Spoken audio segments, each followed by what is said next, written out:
Hello, ladies and gentlemen. It's your favorite paranormal investigator. My name is Tim Sudano. This is Paranormal Insight, and on the show today we have Dr. Kelly Renee Schutz. She is a psychic experiencer. She has all kinds of fun and interesting things, attributes to her knowledge. I guess she has an extensive knowledge base. So, we're super lucky to have her on. And she's also got her own show starting here on the UPRN network. So let's bring her on in. Welcome, Dr. Kelly Renee Schutz. Welcome. Hi, how are you doing, Tim? Doing well, thank you. And you got your own show coming up, which is fantastic. Welcome to the UPRN family. Yeah, thank you. I will be starting that show. It's called Paranormal Latte Podcast, and it'll be starting September 3rd. So just around the corner. Woo-hoo. And it'll be a kind of a variety show.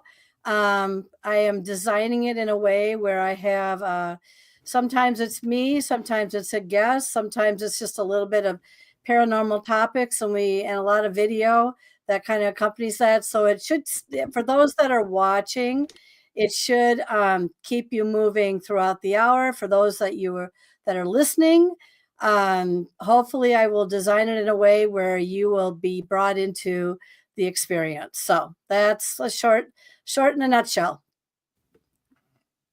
Fantastic. We look forward to it. Doctor, why don't you start us off with your educational background and how you came to be in the paranormal world? All right. So for those of you that are meeting me for the very first time or listening for the very first time, I actually fell into this. I fell into this world. I had for many years had been studying and doing a variety of careers. So I jumped from one thing to the another, and basically management, service type jobs. I was big into photography, so I had that in my world, and did that a lot too. But then I eventually evolved into college teaching and also law. And so my degree, I have 5 advanced degrees. Yep, you've heard me right. 5 advanced degrees, but none of them are related to the parent. Well, okay, I'm going to take that back. I'm using all of them in what I do now, believe it or not. But back then, we didn't have, where I was at, a paranormal type or parapsychology type degree. And I was interested in that. But unfortunately, I wasn't, I mean, no offense to California, but you're kind of spendy out there. And so I just couldn't see making the leap. So what I went into instead, I started out in human ecology, that evolved, which is the study of people. And then I evolved to management. And then I evolved to getting a PhD in teaching adults and students in college, and did that for 20 years. And then law, and I have a background as a paralegal in litigation, but all the laws and also undercover work. And so I have had quite a life, and I do a lot outside of that too with my creativity. And so that's kind of where it all began, Tim. Gotcha. We share a little bit of that undercover work as a PI right out of high school. So I did some of that too. That was fun work. So when it comes to your paranormal experiences, when did that, was that always there, or did it kind of bleed into your professional career, or what happened there? All right, so let's start from the beginning. So the beginning actually began around 3 to 5 years old, when I didn't know that I was coming into my psi abilities, which are clairaudient, clairvoyant, clairsentient, clairgustance, all of that, all the clairs. And I had been having dreams as a young child between 3 and 5, and I would see these horrific images in my head, and like little video clips. And I would wake up the next morning and go out to the living room. And those of you that can relate to the black and white television sets out there. I grew up with the black and white television set. And so, but I went out to see cartoons, but instead I always seemed to be seeing breaking news, airplane crashes, civil unrest, things that were happening.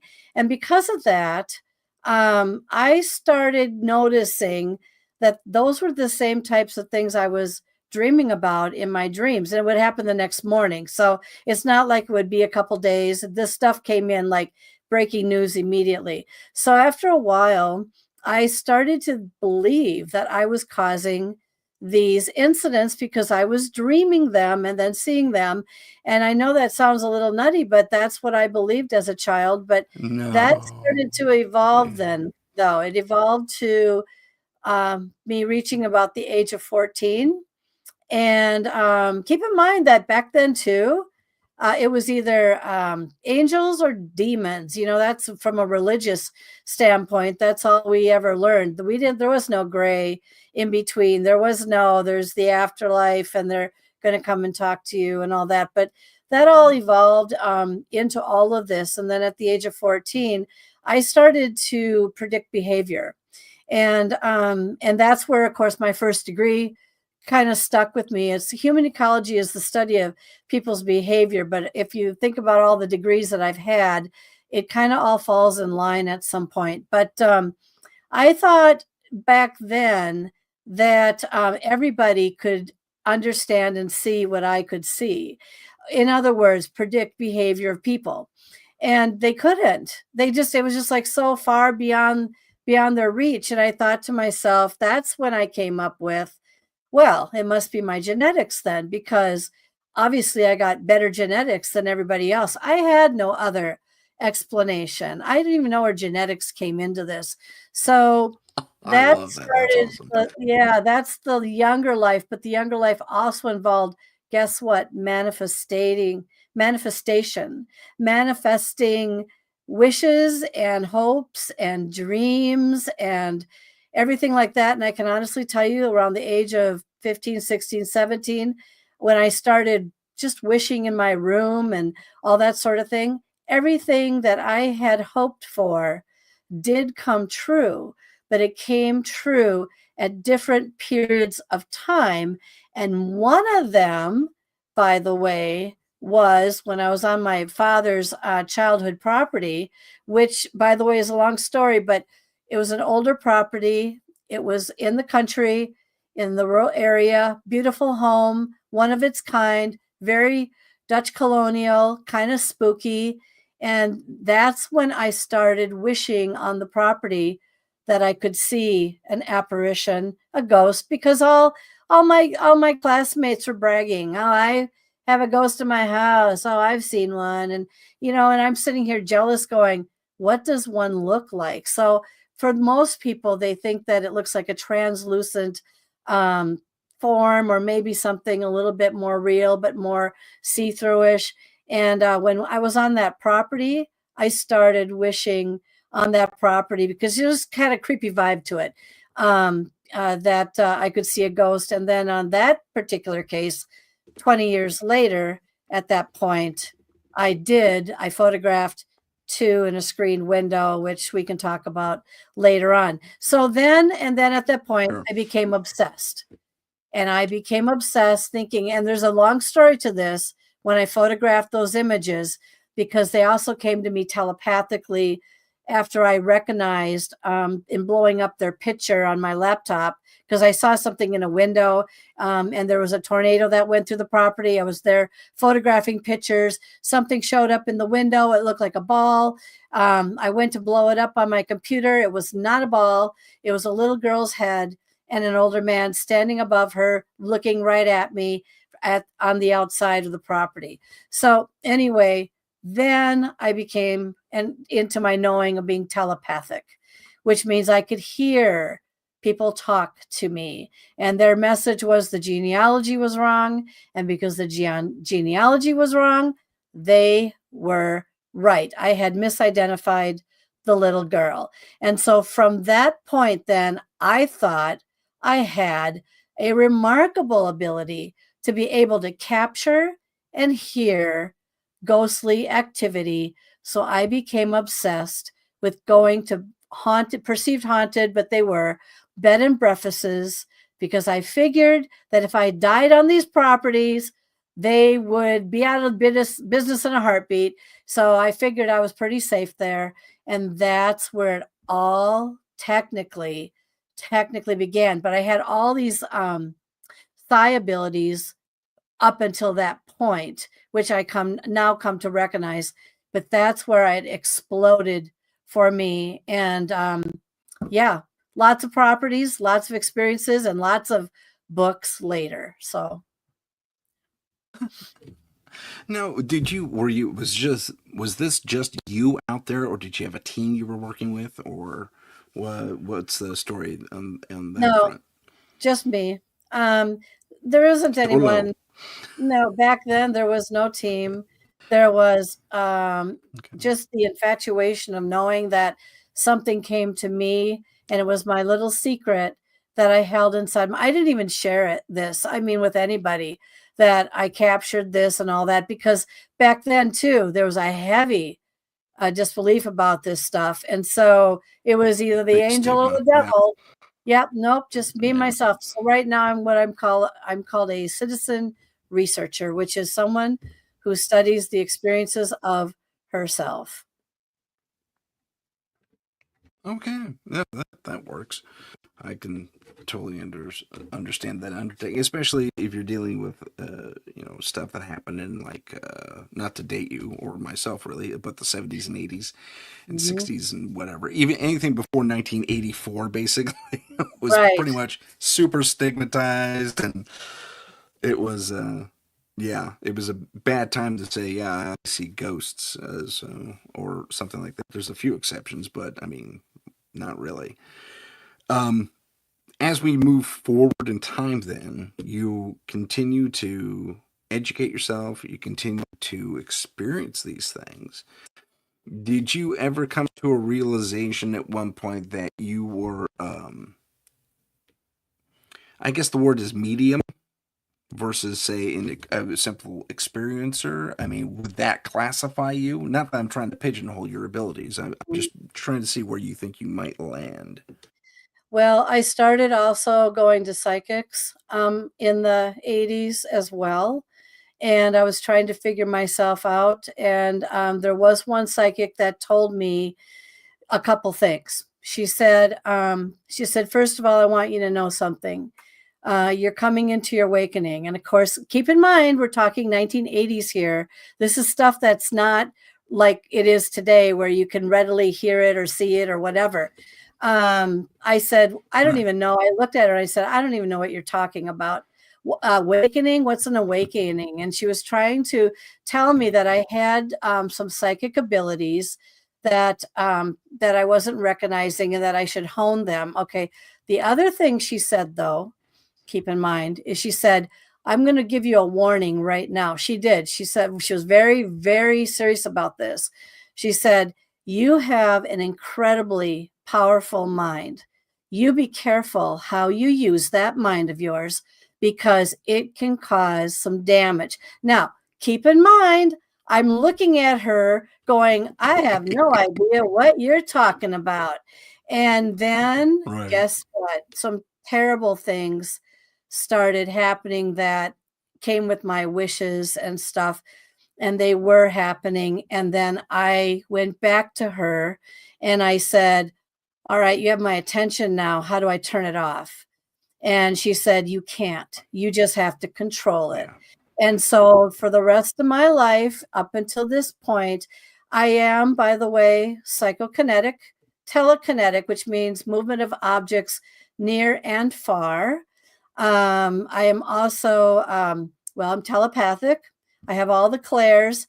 I'm clairvoyant during specific times of my life, or frequency times. And yes, my mind is very powerful. And yes, I have tried to block anything when I get really angry or really depressed, which has recently occurred. I can predict things like and make things happen like you cannot believe. And so Hmm. I'm calm today, because I just went through something this morning. I just have to tell you something quick Oh, in case it comes up in sure. conversation. I believe I have a doppelganger in my house now. I do a lot of Ooh. shows. Yeah, I that happened this morning, but things make sense to me now. I was very, very depressed yesterday. I don't know why. I mean, I predict everything. You name it, I can do it. And this morning I woke up thinking I heard my husband in the living room, and I thought, well, what is he home? Why is he home? He should be at work. He must be sick because I kept hearing his cough, the type of cough that he had. And it Oh, just dawned on me about yeah. a week ago. Woke up because I thought I heard him talking to me. And now I'm thinking to myself that this is not imagined. This is something in my house right now. But anyway, I went out to the living room and I was going to say, why are you home? And there was nothing there. And this is not the first time that I was able to hear chatter in a kitchen, not in my this is when I was younger. Chatter in a kitchen, lots of sounds of noises, go from a groggy state of being, go out there to see, investigate, and nothing would be there.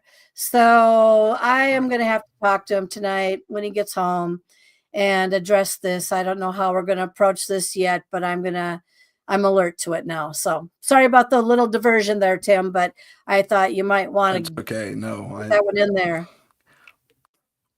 on the spot haunting and stuff is my bread and butter. Uh, so that's okay. um, no, that's pretty interesting. Do you mind if we delve into that a little bit deeper? Because I have a couple of questions. No, Um, go ahead. okay. The So when did you start hearing it? About 2 or 3 days ago? The doppelganger Yeah. noises. Yeah. I heard them. Well, okay, so about a week ago. Okay. Um, Also, I have to bring in another thing because this could have something to do with it, and I'm not positive Okay. yet. So Okay. my husband's been having a few health scares, and in. I put a camera in our bedroom, and I have to go back to, let's see, what was something okay, let me go back. I'm very sorry, people, but I have so many experiences that I want to make this interesting for you. Let's go Gotcha. back a couple weeks, okay? Health scare. Get a camera, put it in the bedroom.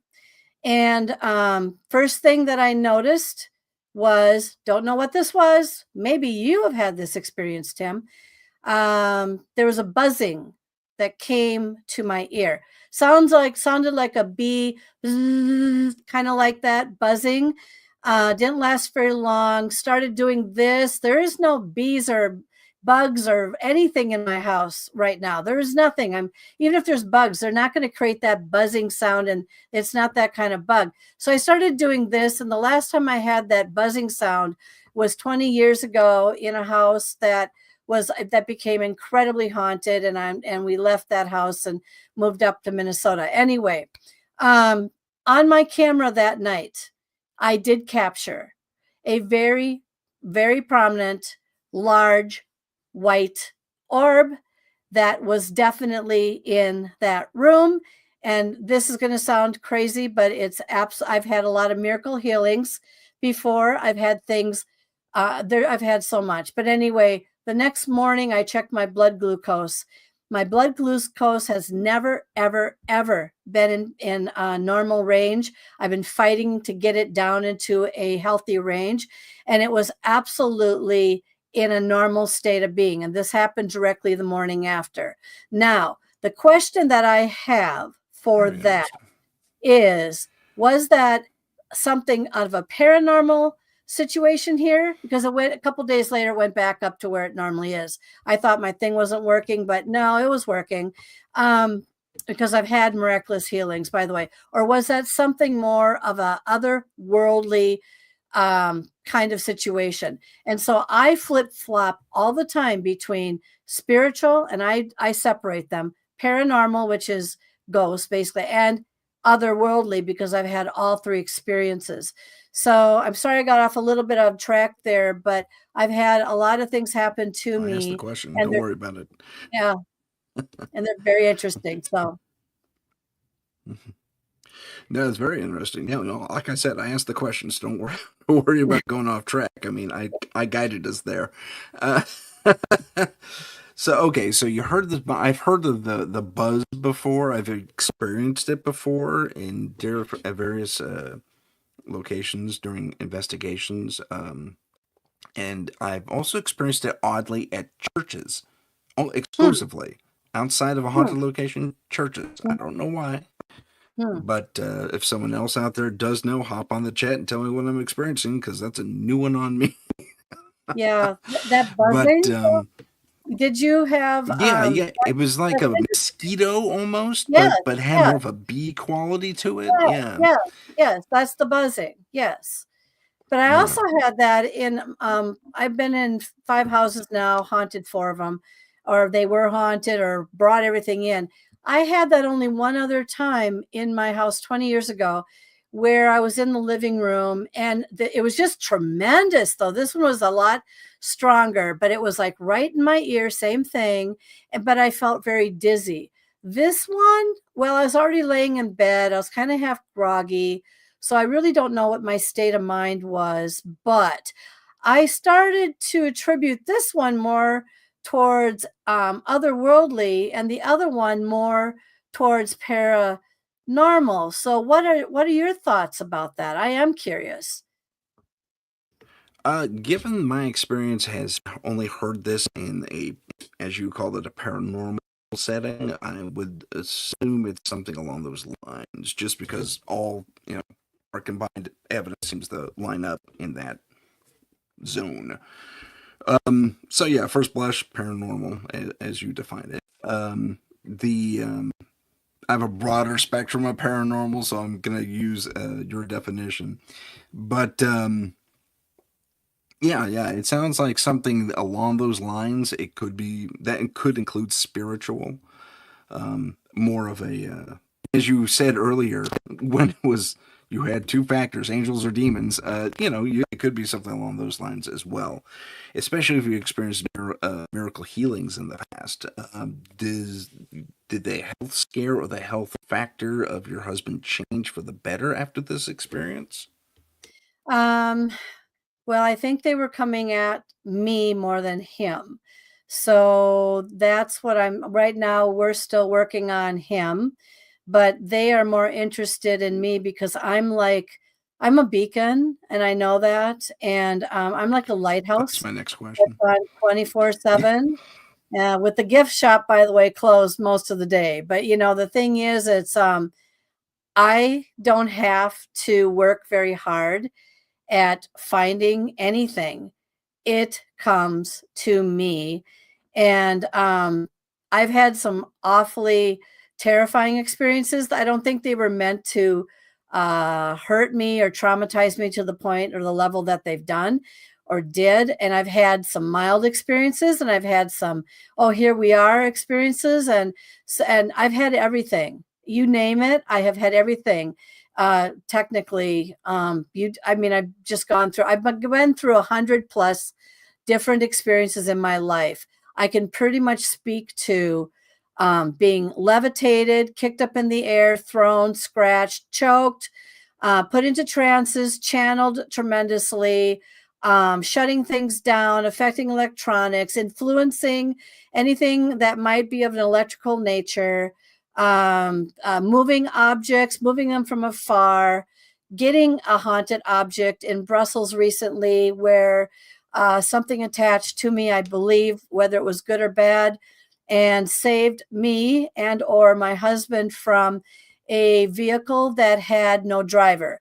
And I was just filmed for a movie for this. Ooh, Yeah, for this very that's situation. I did not bring up the harmonica because when I was being filmed for the movie, and this happened a couple weeks ago, the harmonica went nuts. I mean, the energy from that thing was absolutely on full blast. And I was, when they decided to put this movie out, I guarantee you, if I've ever learned of it, I will announce it on my Facebook page. But I guarantee you, you will sit and think twice about what kind of energies are technically roaming around out there. Very, very interesting. That story, by the way, was regarding a car. Do you want me to tell the story? Do you want to hear the story? Tell the story, please. Yes, yes, yes. All right. Okay. Please. Sorry to keep everybody hanging, but again, I've been through so much. All right, let's focus on that day, and let's focus on what led up to that day, and hopefully you'll get a good feel for this. All right. My husband and I just went over to Belgium and the Netherlands recently, not very long ago. And one of the first places that we visited was his deceased uncle who fought in World War II. And he, if anyone knows this, he's in Henry Chappell Cemetery, which has 9,000 soldiers buried in it. And they keep up these cemeteries over there just beautifully. They are very proud of the deceased over there. Okay, so we went to visit him. This would be the second time. He got 2 Purple Hearts from fighting the opposition. Yes, in that war, 2 Purple Hearts. And so anyway, we were talking, we went over to the grave and we were talking to him, and whether he was there or not, we pretend as if he is. And he was actually, I thought he was mass buried, but I guess he technically really was buried in that spot. Okay, so where his marker is. So anyway, as we were leaving, my husband was about a block away. I mean, he was heading out, and I held back, and I put my hand on his tombstone, and I was wishing him well and good health, and even in heaven, good health and everything. And sorry he couldn't be with us, and sorry he couldn't be buried over in the United States. He's over in Belgium. There he is. Okay. And all of a sudden, I started to sizzle. And if anyone understands what the electrical feeling feels like, from your toes all the way through your head, your whole body feels very, very electric. And so I'm like, oh my goodness, I'm sizzling. And I was saying this to myself. So as we were walking out, I said to my husband, I just sizzled on your uncle's grave. And he just kind of, passed it off. We were on our way somewhere else. All right, let's fast forward just a little bit. The next day, we went to a World War II in Arnhem, Netherlands. We went to a World War II museum. This place is remarkable. Everything that they have in this museum has been dug up in the area of Arnhem. And it's just like unbelievable. And it was because of the fighting the opposition in the war. Okay. We go through the museum. We get to the end. There's a little tiny antique gift shop. And I said, oh, let's just take a moment and look in this little thing. Okay. And so this harmonica caught my attention. And so I said, oh my goodness, look at that harmonica. And I said to my husband, I think I need to buy it. It's telling me to buy it. And he said, do not buy that harmonica. Do not buy that. So then the shop owner comes over, and I said, this harmonica, it has got my attention. I said, where did you get this harmonica from? He said, well, there was a shop of the opposition that was going out of business. Essentially, he said, I bought up all the items there to bring them over into my shop to make it bigger. And he said, this harmonica actually is part of the opposition. And the harmonica was made in 1936. The war went on in 1944 to 1945. This is when my husband's uncle was killed during the fight over there. And then I bought the harmonica. And I said to him, I laughed and I joked with the store person, I've got to get on a plane going back to the United States, right? And the guy said, oh, no worries, brand new harmonica, as he's trying to convince me that no one has ever played that thing. Yeah, but that brings us to a question just momentarily, just put it right here. Can harmonicas that sit in the opposition's museum somewhere else that is full of maybe perhaps a few other energies flitting around, could it actually attach to something and be brought over to the opposition museum, which is the one that we had? All right, fast forward. Let's go another day ahead. We are now in Brussels.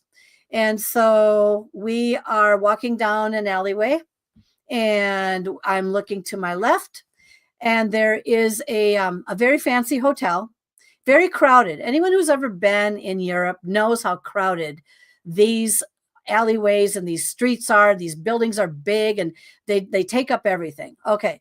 So I'm looking over to my left, and I go, oh, I say to my husband, that's where I was going to have us stay, but it's too expensive. And I just thought, heck with it. No, and just as that was happening, so the two taxis, that's all it could support, were sitting outside of this hotel, and there was a third one approaching, and I'm catching all this with just my eye, okay, and I noticed that it was either going to let people out or pick people up, but that's as far as my brainwave went at that point, until something started to change. So my husband and I are kind of standing right in the path of this car's view. The guy, all of a sudden the car starts to rev up, rim, rim, rim, on its own. There's two people, I think, that were still in or just got into the car.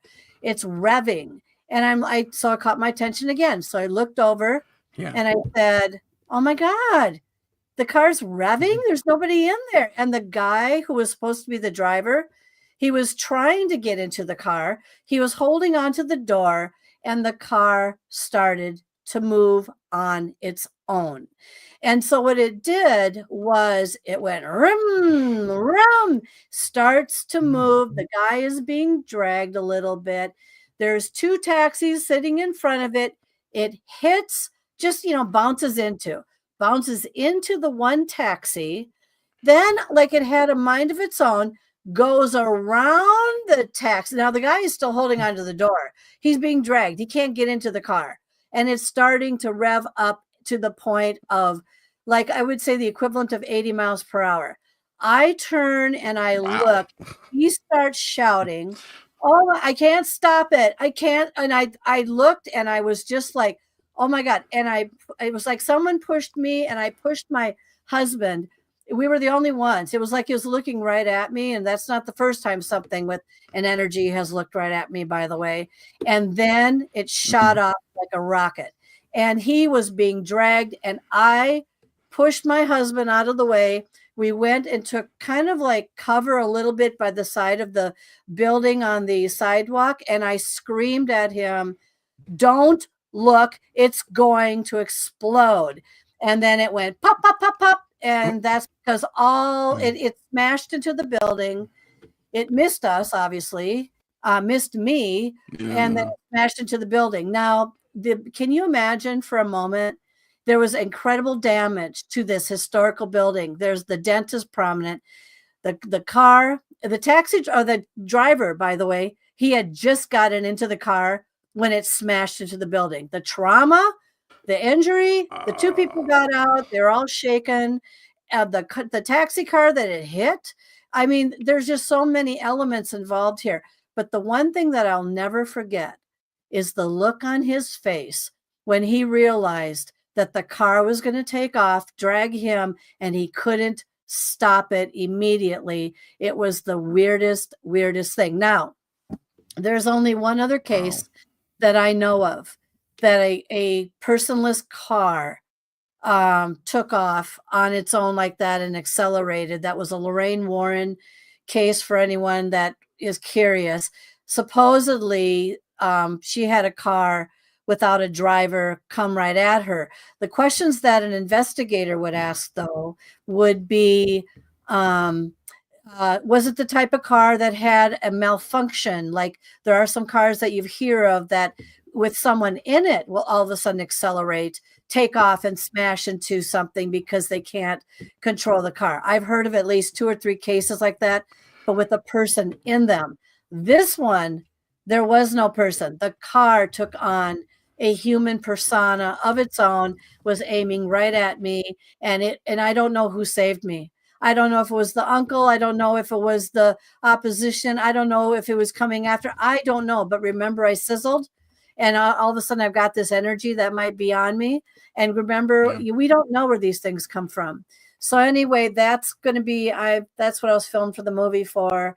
And, you know, if they're Oh, really, fun. really interesting, they would put some really cool video with it too, and play me or something, and make it real exciting. So that's what happened. That's exciting. I mean, terrifying. Don't get me wrong. That would be that would be something. Yeah, I'm aware of the Lorraine Warren's experience as well. So I had a feeling you were going to go there. Um, yeah, that was, both cases were just crazy. But I mean, to have and someone pushed you out of the way, and then you pushed your husband out of the way. My husband, we ran. That's the one. That's the part of it that really gets me. It's like, okay, so who was that? Was that the uncle? Could be. Mhm. Especially if you have that sizzle. Usually, that type of thing, from my experience and research, is a kind of a transference of energy. So you may have picked up energy, carried it Mhm. with you, and then Mhm. got put back. As with regard to the harmonica, uh, Mhm. I I would I'm suspicious of how new the harmonica is. They've been polished, but I mean, something tells me that was used at least once, probably by, as you say, the opposition back in the day, and it was, yeah, I think that was a possessed item or a haunted item for sure. Mhm. Mhm. Especially if you're that drawn to it and you have the senses to detect that. Yeah, your Mhm. husband warned Yeah. you. But yeah, that's a fantastic story. Thanks for sharing that with us. That's great. Mhm. Um, we need to say hi to our folks in the chat, and that's Heidi and Sherry. Welcome to the chat. Welcome to the show. And those of you watching, thank you for joining us. And those of you listening, thank you for joining us. We are with Dr. Kelly Renee Schutz. We are talking about all kinds of fun haunted stuff and haunted stuff, ghost stories and psychic abilities and psychic experiences and stuff like that. What would you say is your experience with regard to misidentification of paranormal activity? Do you have any experiences where I swear Are you talking where I think it's one thing, but it was something else?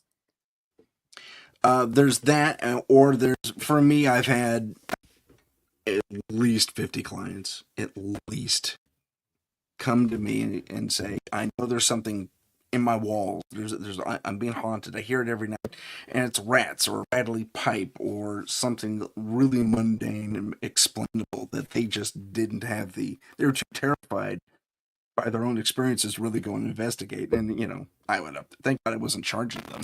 I mean, because, but no, this is it. This is what we're hearing. We'll do a sweep with the instruments to see if we detect anything out of the ordinary, but we're pretty sure that's what it is. Have you The ever the had those experiences? Okay, so the answer is I'm going to preface this with my law background. I was trained in Okay. a way where I would be picking everything apart to death first before coming down to any sort of conclusion. So that's how I operate as a person that goes through experiences. The only one, though, that might trip people up a little bit. For me, by the way, the answer is no. And I'm thinking about one situation right now where I thought it was something else, but it turned out to be paranormal. And I'm just going to hold that here for the moment. The one that I'm talking about in regards to misidentification would be, let's say you get some EMF spikes. Let's use your K2 meter as an example. Let's use your EMF meter as an example too. I use my K2 meter. I feel pretty bonded with it. I know that when I get really smooth bubble advancements, to the red bubble all 5 of them. I know that that seems, depending on how the movement is, whether it's jittery, or kind of, when it, jittery, or it's very smooth up and back. Once you get to know your equipment pretty well, it almost becomes a part of you. And so you can be able to say, oh, that was just something, EMF, or something is picking up something electrical in the wall. Or let's say, because we have Wi-Fi so much now that you never know where they're putting this stuff. So you think you're getting a reading 3 feet above the bed, but really in essence, they've got some EMF thing going, or some Wi-Fi thing going, or something like that. And that's what it's really picking up. So you really have to just stop making conclusions right off the bat. And you really have to go backwards and investigate and pick it apart, just to make sure that the place was not electrical, that there was not a ley line. Sometimes there's ley lines that go through these things. And sometimes they shoot off periodically too. People that think that things fly off the wall. Let's use that as an example. My first question is, are you aware if you have any ley lines in your area that might have accidentally tripped that and it just went through and kind of sparked? Because I've had a lot of different things happen. Even going to the grocery store, I've had things jump off. I kid you not. God is my witness. Jump literally off not fall, jump off the fruit shelf or the vegetable shelf and onto the floor, startling both my husband and myself. And I don't know if that's because of something that just knocked it all of a sudden, something hit it or whatever. So it's hard to say, but no, very rarely do I misidentify some situation that I've been through, just because I've been through enough of them, and usually you can work backwards and figure it out. Is that a good enough answer? That works. That works just fine. Okay, so let's move on to, you said you had another story regarding misidentification. Why don't you tell us about that? All right, let's go back to the age of around the young age of 30 something, very young age. Now keep in mind that when I grew up in my maternal grandmother's and grandfather's house, this is a different house now, not the one where I saw the ghost, but the one that brought me into the conclusion that my clairs were working really well. The long story short about this story is this. So there was a day when I was there after school, probably between 15 to 17 years old, laying on the couch. Grandparents were not home. They went out doing errands. I woke up groggy and heard chatter in the kitchen. Okay. And I thought to myself, how did they get home so quickly? All right. And so I get up, I'm dragging myself to the kitchen, get to the frame of the door, and guess what? Dead silence all of a sudden. The noise stops. What sounded like a party going on in there actually was absolutely dead silent. So by the way, I'm very sensitive also to no sound. When I hear dead silence and there's no sound, that doesn't mean that you're alone. But anyway, that's another time. But anyway, so then I started going through the sweat. Speaks volumes. Yes, it does. I've had it a couple of times. So now I'm wondering to myself, I'm sweating, my gut is hurting, I'm getting some jabs in it, and I'm telling myself, this is anxiety, this is all in your imagination. Just turn around and go back and lay down on the couch.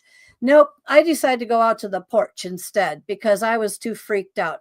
So very rarely would I stay in that house, even in the dead of winter. Anyone who knows what the dead of winter is, it's like freezing out there. I would sit out on that porch waiting for my mother to come pick me up after she was done with work. Every single time I refused to go back into the house, unless my grandparents were in there. Okay, so now let's fast forward a little bit more. Can I pause you right there? Oh, sure. Go ahead.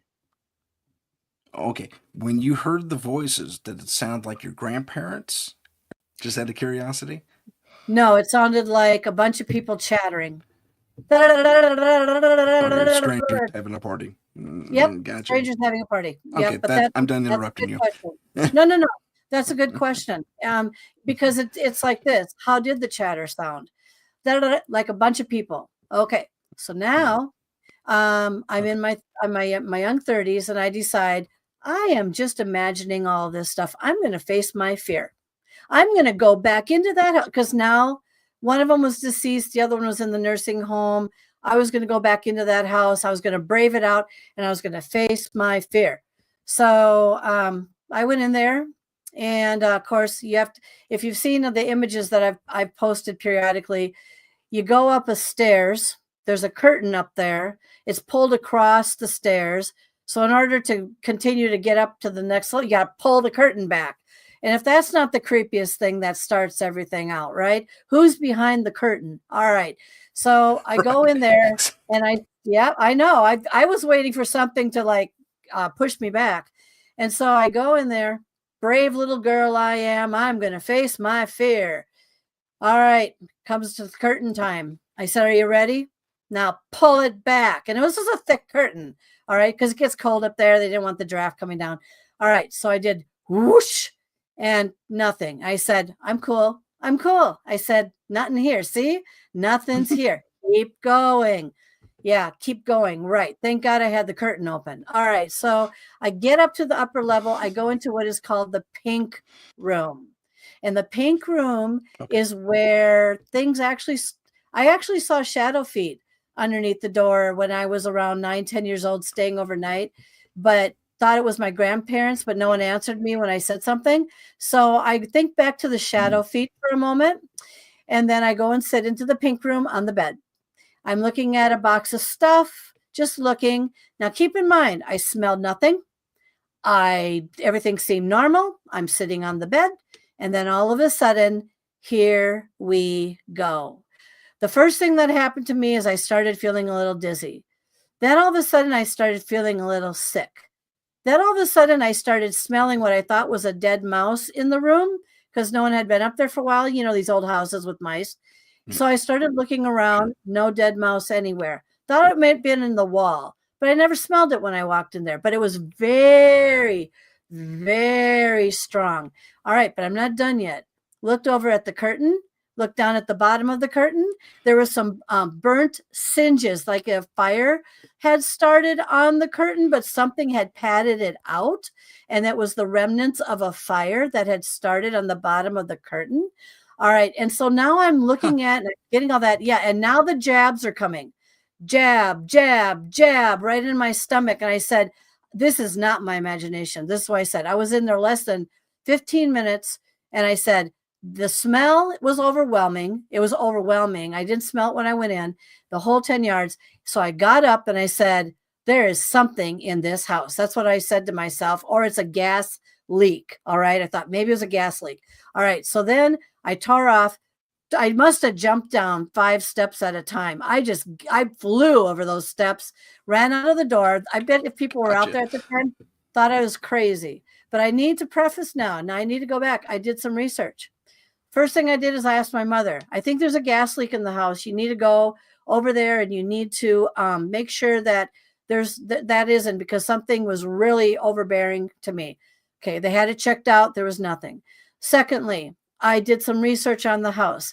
I discovered that a woman back in just before my grandparents bought the house, she died in the kitchen. There was a fire. She caught on fire. The kitchen area caught on fire. She died in the house. Now, keep in mind that I don't know if she had a husband, but I was sitting there thinking to myself going, do you think it could be the woman that died in the house that felt like this is my house, my territory, get out, this is my house? And that's what was happening upstairs? Or do you think something attracted another energy into that house from someplace somehow, even as churchgoers? Could they have attracted something from church? Because, by the way, I've had something in church. Black shadow literally tripped me down the stairs as I was leaving it. And that was no joke. I almost broke both my legs from that situation. But anyway, that was in a church. So I don't know, but that whatever it was, negative or whatever, didn't want me there. And guess what? it didn't stop there, but that's when, was it a gas leak? Was it a dead mouse? What was I smelling? Why didn't I smell it at first? Why did it become so overpowering to the point where it made me sick to my stomach? I go with the paranormal aspect there, or something more negative. I would tend to agree. Experiences in investigation where we run across former owners and or residents of a given space that somehow, according to my psychic, I mean, I don't have those heavy duty abilities like you and she does.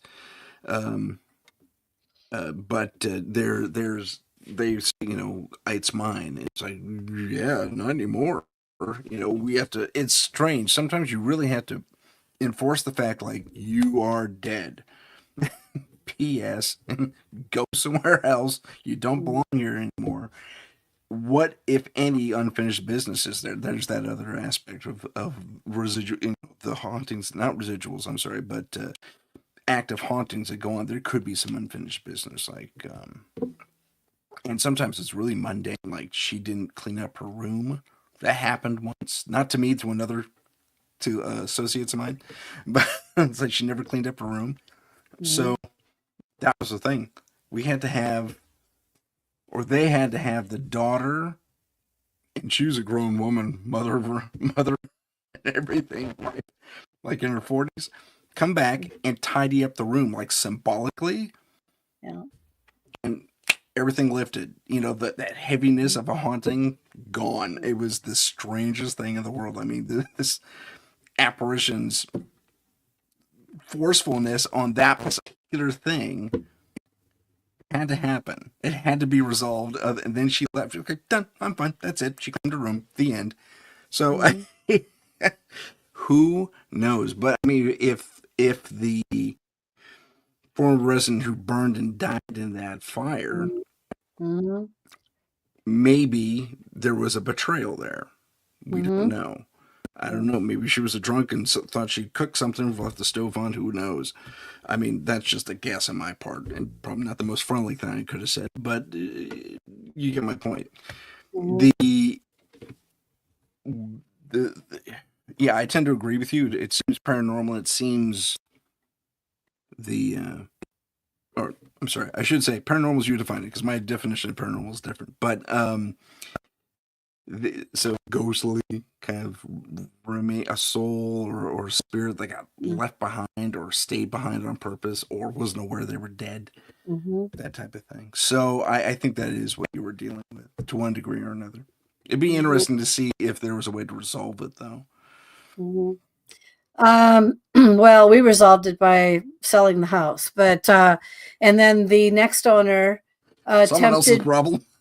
Well, the next owner turned into a short-lived owner because he was trying to make changes inside the house, Oh and every no! time he tried to make changes, something would occur that would force him to have to pay a lot more money to resolve something that didn't want to be changed. So now he ran out of money. He couldn't keep resolving or changing or making right something. And so indirectly, and you hear of this too, that if something doesn't want you there, they will know that you can't, pay for a brand new house, so they'll ring up a bill. So he eventually gave up and he stopped. I don't know if he was. I can't remember what the deal was, but he got, the house was no more there, and then another family moved in there, and guess what? That family has turned it into. I think they've been there since, an absolute hoarder train wreck, and so it's very strange to go from one very tidy, grandparent loving situation to a guy that got pushed out of there too, to all of a sudden now a situation where it's just they've outgrown the house, obviously, but it's just, even including the lawn. The lawn has all kinds of crap on it. Excuse my French, but the lawn doesn't have to be mowed. The lawn is completely full of junk, and so is the garden. And so the whole place is a train wreck Okay. now. Very interesting, though, Wow. in seeing where it started, Yeah. came to what happened, and now where it still is still at, and that's where it's at. It's a train wreck. So yeah. Hmm. That's unfortunate. It sounds like a nice piece of property. Spiritual issues notwithstanding. Um, there. Okay. Wow. Okay. Okay. We're gonna jump into very quick station identification break. We will be back in 90 seconds. This is the United Public Radio. Promise it'll. Oh, I hit it again.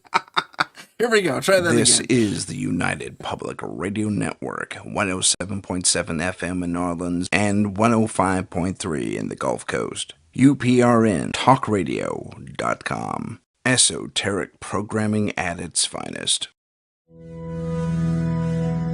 Our symbol, the trident, gifted to us by the priests of Troy Xenos centuries ago when one of the first monster hunting teams out of Corinth battled a contingent of Vrykolakas that had infested their temple. After the victory over the monsters, the head priest declared, "You are three lances acting as one, not unlike Poseidon's mighty trident of light. That would become our name, the Trident of Light, for the good we did and still do against the dark evils of this world." Available at Amazon Books. Follow us on Instagram at paranormal.insight. Stay informed on upcoming shows, ask questions, and see what chilling paranormal stories we're following. Don't forget to follow us on YouTube at paranormal_insight. Click the live tab to see our latest videos.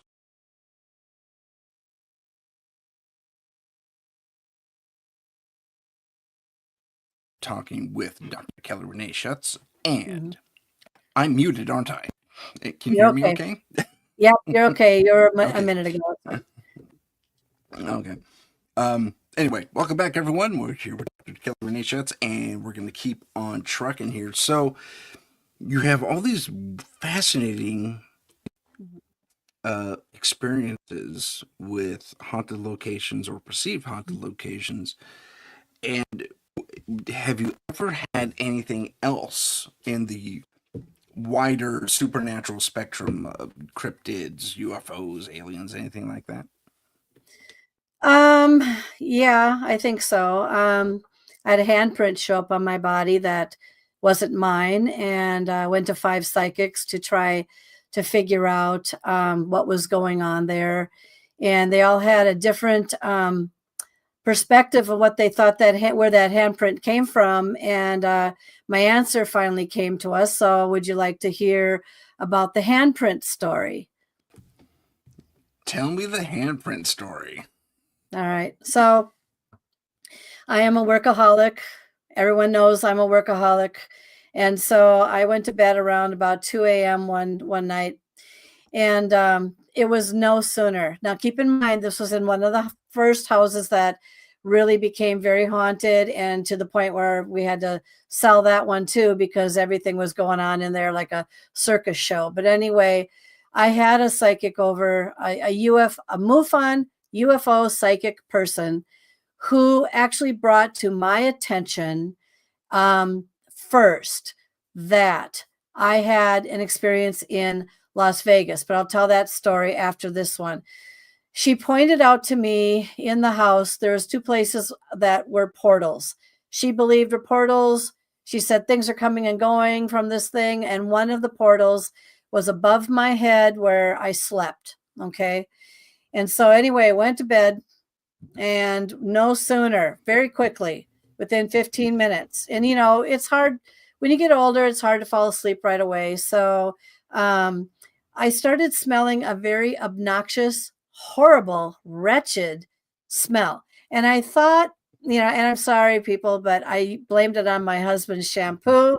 The husband always gets the blame, and it's fun to blame the husband. And so I'm sorry, but it's fun. But anyway, that's amazing. I was going to, you know, my reason for chewing them out the next day, you know, can you do something with your shampoo? You know, anyway, I pulled the covers over my nose. I could hardly stand it. Remember, even with that, what smelled like a dead mouse or something in that room, when the odor is very overpowering and disgusting, I can't handle that. So anyway, pulled the covers over my nose, rolled over, that kind of thing. And in the morning, got up, went to the bathroom and looked in the mirror. And right here, and for those of you who can't see it, it is on my, if you're facing forward, it's on my left side, right over my bronchial area. It was a handprint upside down, long fingers. One of them was very pronounced as a crooked finger, which is the finger that caught my attention. It wasn't the long ones, because most people think, oh, take your hand and just slide it down your chest. No, it wasn't that. I tried. It was a blood red purple handprint embedded into my skin, up in with this very pronounced handprint on it. Yeah. So I went downstairs and I said to my husband, look on my look. I got a handprint on my body. And he's like, he was shocked. He didn't know what the heck to even think. So then I started researching handprints and only found about 900 to 1,000, but there's more than that. Especially, think about this for a moment. How many of you just don't know that you ever have a handprint on your body because you never look at your back, right? Okay, that's what I'm getting at. So anyway, fair point. 3 hours later, took 3 hours. It didn't just slowly fade. It just was there, and then it went ploop, and it was gone. Just boom and bam, gone. All right, so now I'm on a mission. Yeah, I'm on a mission to figure out who put that handprint on my body. All right, so I went to 5 psychics, and oh, it was an old woman. No, it was an old woman. Succubus, could be. I don't know. One guy said, though, which he started to make sense. He goes, it was alien in nature, and it basically it marked you. I mean, it marked me, and I thought, yeah, I've been marked. I am marked. Okay, so, but I said, but what was it? He says, I said, where was it? It was over my bronchial. He goes, oh, okay.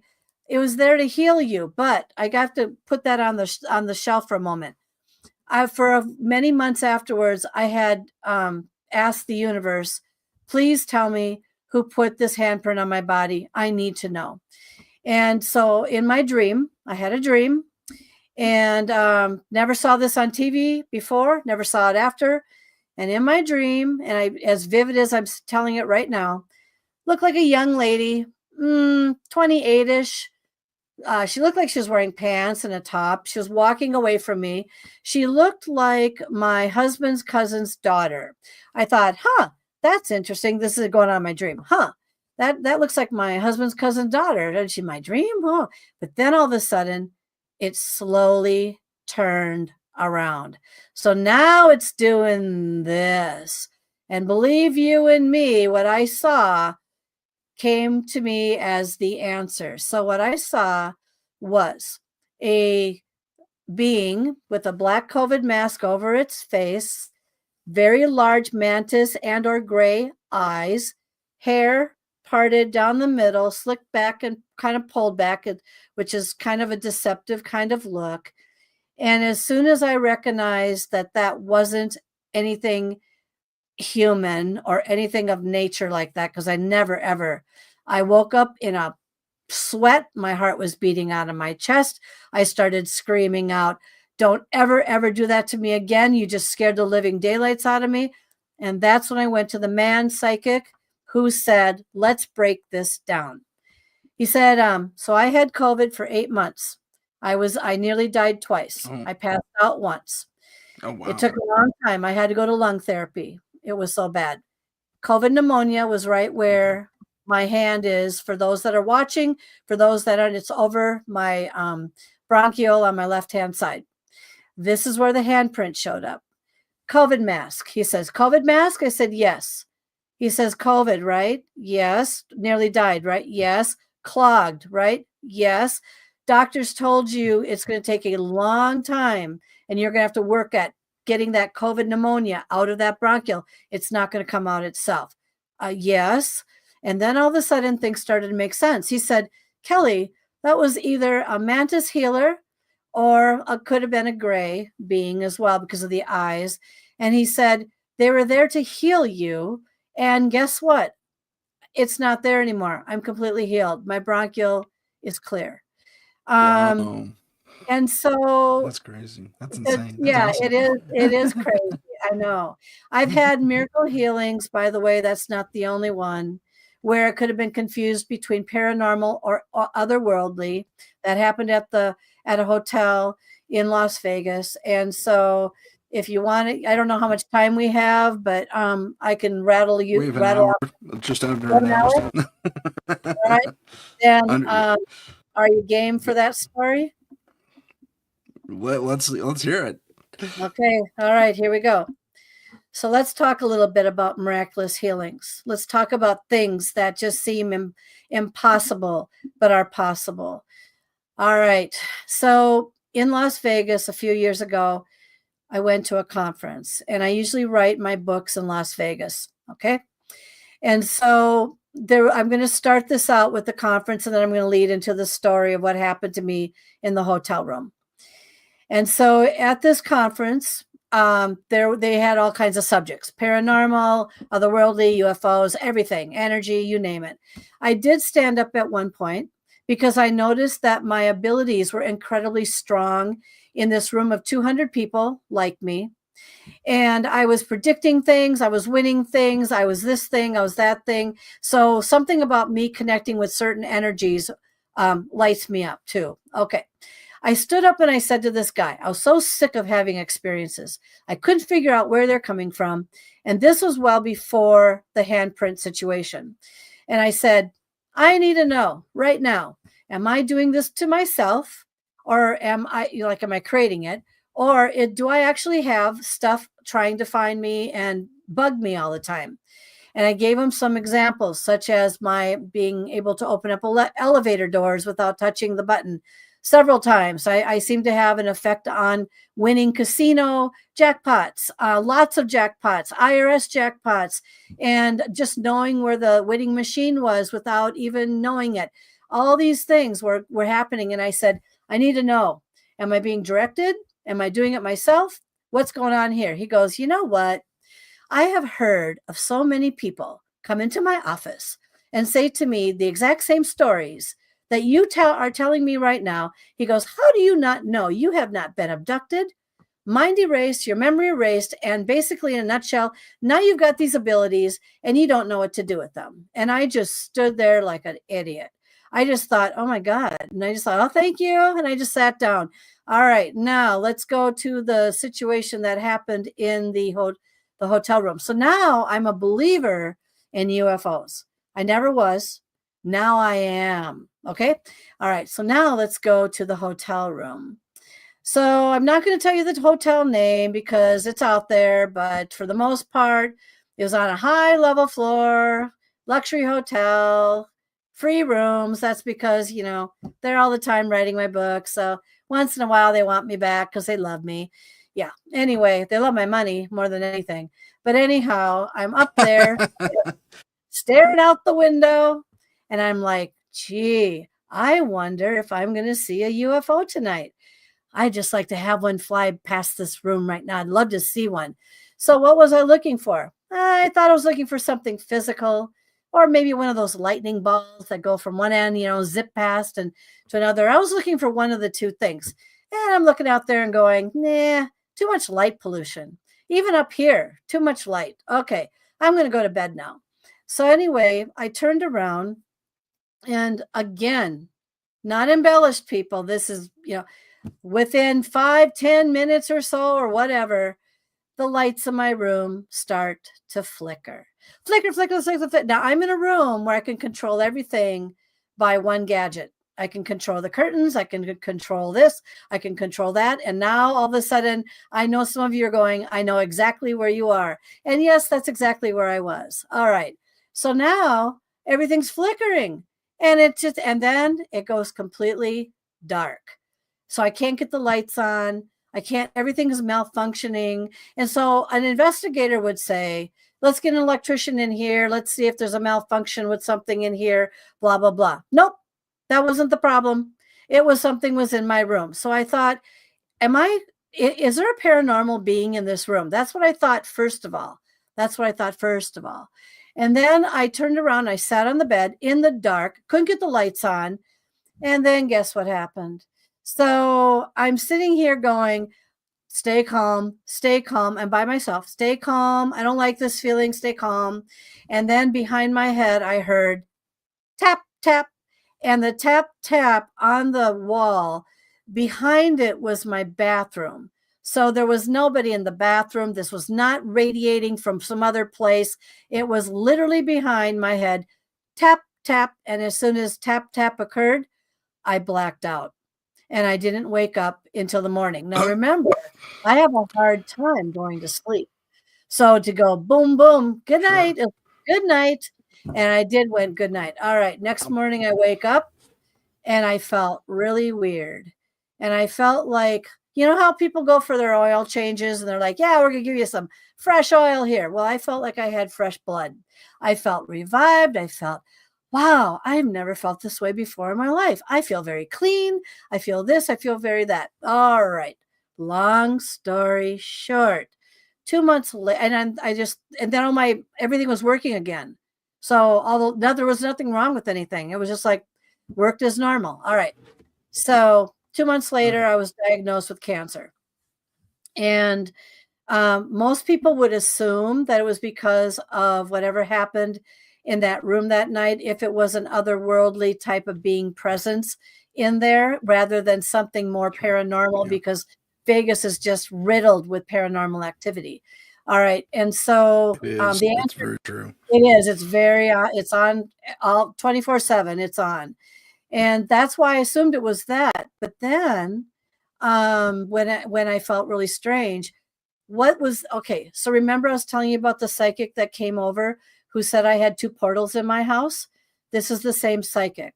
Right. I'm sitting there having a reading. She's pointing out the portals, and she says to me, she goes, Kelly, I need to tell you something. You've had an extraterrestrial experience. You've had a visitation. I said, huh? I don't understand what you're talking about. What? Where? She goes, well, it was a couple years ago. You were in some hotel room somewhere, and they were there to check your blood. And I thought, you know how you go like deer in headlights? All of a sudden, you're like, oh my word. And you're like, I know what you're talking about. I thought that was paranormal. I felt weird in the morning. She goes, nope, they were there to clean your blood because they were getting you ready for your cancer surgery, which I had, and I'm fine now, everybody. But the thing is even the doctor said to me, and I don't know how often people hear this from their doctors, but he said this to me and he was very adamant. He said, I need to tell you something. You're a miracle right now. You're a miracle. And I said, oh, you say that to everybody. I did say that, by the way. So then he put his face 2 inches from my nose and said, okay, let me tell this to you again, just to make sure you hear me loud and clear. You are a miracle. This would not have been discovered otherwise. And I just shut up once again. It's like, I don't know. I guess I was a miracle. I don't know what he was referring to. But so when you ask about whether it's paranormal, because it's so riddled with that, or whether it's otherworldly, how can I tell the difference? Not always, but I go, or how is it spirit? Maybe it's spiritual. How do I not know I'm not healing myself, having something spiritual help me, having something otherworldly help me, or having something paranormal just guide me along? I don't know. It's really a tough question to answer. So those are the same questions I ask every time I have an experience. So there you go. That's the Vegas story. That's great. That's fantastic. Thanks for sharing that. The things that stood out to me was you actually somewhat described an alien encounter, and I've told my listeners about this story. I think I told it when I interviewed, or you interviewed me too, about the Santa Cruz Beach Boardwalk aliens. Yeah. Same ones. Yeah. Well, they kind of reminded me of that, the extra long fingers and the slightly almond-shaped eyes and all that. Mantis makes sense too. We keep hearing about them more and more and more. and also in ancient descriptions, especially I think it's the Hopi, they call them the ant people. Hmm. And there was a, yeah, so there's always been descriptions like that. But that's interesting that they targeted you and said, there you go, laid hands on and healed you. That's pretty impressive. That's pretty impressive. The, yeah, I've been toying with this. Toying? Wrong word. I've been, I guess, investigating slash researching the idea that there are a lot of similarities. We could be dealing with the same things in what I have termed as the paranormal M theory. Um, M theory being the association between all things quantum mechanics versus an interconnectivity in the more larger paranormal and or supernatural world. Um, because we have so many parallels that come into play, both on the spiritual side of things, on the more, shall we say, alien side of things. It's just fascinating, like ghosts walking through walls, aliens walking through walls, that type of thing. So there's these parallels come up more and more and more, and I just keep finding it fascinating. Every guest I have on has a lot of these parallels happening to them, and it doesn't matter where you're at. It happens globally, which is another thing. But I digress. Let's get back to you, and let's see. Did I read in your bio that did you start teaching a class on this stuff, or did I misread that, or I'm thinking of something else? No, I don't teach a class on this stuff, but I could. Would you like to hear a story about the black-eyed teen and adult? Oh, black-eyed people. Yes, go ahead. I know about them, but go ahead. Like I said, I've got over 100 different experiences. These are as real as you and me. And so I could go on forever about everything. But I figured maybe people might want to be interested to, maybe I'd also get your take on this a little bit. So I tell the story. I show Sure. when I'm at conferences speaking. By the way, I show images that are very close to the individuals that I had encounters with, and everything that I can, some evidence. I show evidence and stuff like that that absolutely can never be explained and all that. So anyway, let's talk a little bit about people hear of the black-eyed kids all the time, right? And so, but a lot of people don't have these experiences. They seem to show up when they want to or come and go. And for those of you who wonder about the black-eyed kids, just in a very short synopsis here, sometimes you'll see them in a parking lot late at night. Doesn't look, they're young. They don't seem to, they come to you to ask for a ride home. They come up to your window or this or that. Sometimes they end up in the back seat of your car, or maybe you invite them into the back seat of your car. Sometimes they show up at your house. They knock on the door. They want to come in. Do not ever let anything in your house that has pitch black eyes. Okay. And you won't Yeah. know this until you come face to face with something out there that all of a sudden decides to pop into your world. So anyway, I thought to myself, I when I moved back to Minnesota and thought I was done with haunted homes forever, which I'm not, by the way. Um, I work, I used to work temporarily at a very, very well populated state fair in my state. We are very, very well known. And I think number 2 in attendance. It's just massive.